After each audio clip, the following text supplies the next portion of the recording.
may have slipped through the cracks. And this one from Brett McMurphy. Paul brought this one up to me. Longtime Pac-12 bowl partner, the Holiday Bowl in San Diego, suing the conference, the Pac-12 and UCLA, for more than $3 million in damages after the game. UCLA refused to play hours before kickoff. That was the year 2021 versus North Carolina State.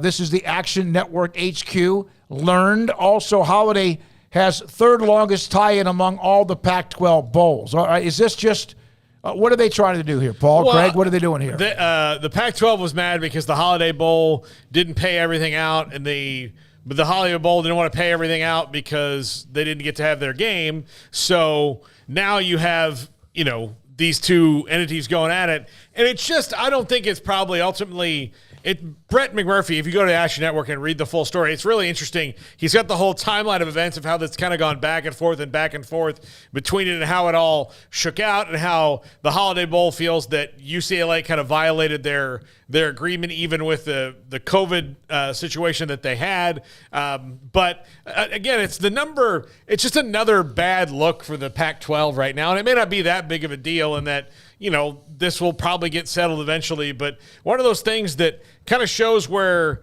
the conference leadership was and what was kind of going on and how chaotic it's been the last couple of years, and that, you've got another lawsuit you have to deal with. Was UCLA the only team that backed out of a bowl game that year? I think it was I think it's the window they're mad about. Gonzaga, Baylor, remember in men's basketball, 21, that was an hour before tip-off. We were doing a high school game, right? And that thing changed quickly. So I don't know. I'm not sure how many other games were like that. I know Baylor and Houston in football, of course, had a late decision on a Friday afternoon when they were supposed to play what was a game that was making up a game to make up for a missed game, and that did not work out. Yeah, it's slightly different than a bowl game, though, isn't it?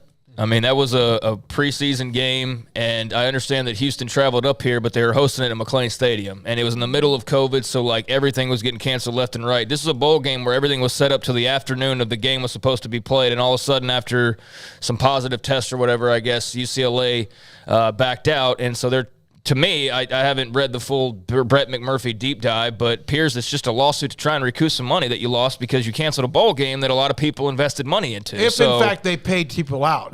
You could recoup money that you paid out if the game did not happen, because the bottom line is whatever happens Wednesday, Thursday, Friday up until a bowl game, if it's a Saturday, the bowl game is the one that makes the money because of ticket sales, right, and TV deal. Yeah, I guess so. I assume that they're suing because they're trying to recoup some of what they lost because the game didn't go on as planned. So I don't view this as what a mark against the Pac-12 or whatever. I didn't even cross my mind. I think it's more of a UCLA thing than a Pac-12 thing. I mean, they're the ones that didn't play in the bowl game.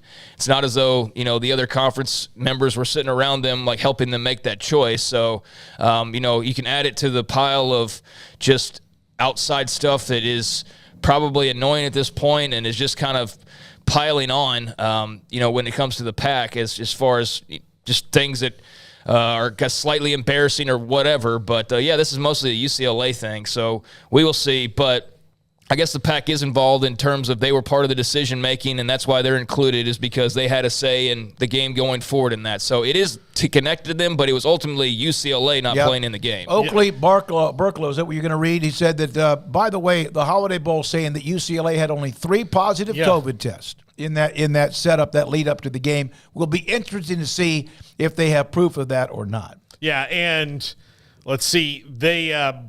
San Jose State was contacted but hadn't played nearly 30 days and was unavailable to get them there, but it would have been, in that next couple of days. And this is what Dave Doran's quote was. He's the NC State head coach afterwards. I felt lied to be honest. We felt like UCLA probably knew something was going on, didn't tell anybody on our side. We had no clue they were up against that. I don't feel like it was very well handled from their university. It would have been great to have a heads up. So 2 or 3 days ago, we could have found a plan B. Disappointing. I think that's what it is. It's about the timing and then that they just decided. Apparently, it had to do with the defensive line. All 3 of those tests were along the defensive line, maybe. And there was a percentage of what you had to have available. Yeah. Roger Dodger. The fact that the Holiday Bowl is not worried about their relationship with UCLA or the Pac-12 is interesting. UCLA, of course, after this next season, will be a part of the Big Ten. So there's that story. Yeah, they may never play in it. UCLA may never play in the thing again.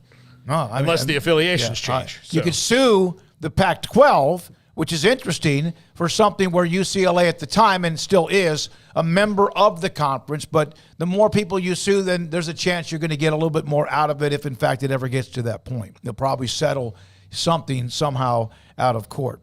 UT commit Ron Holland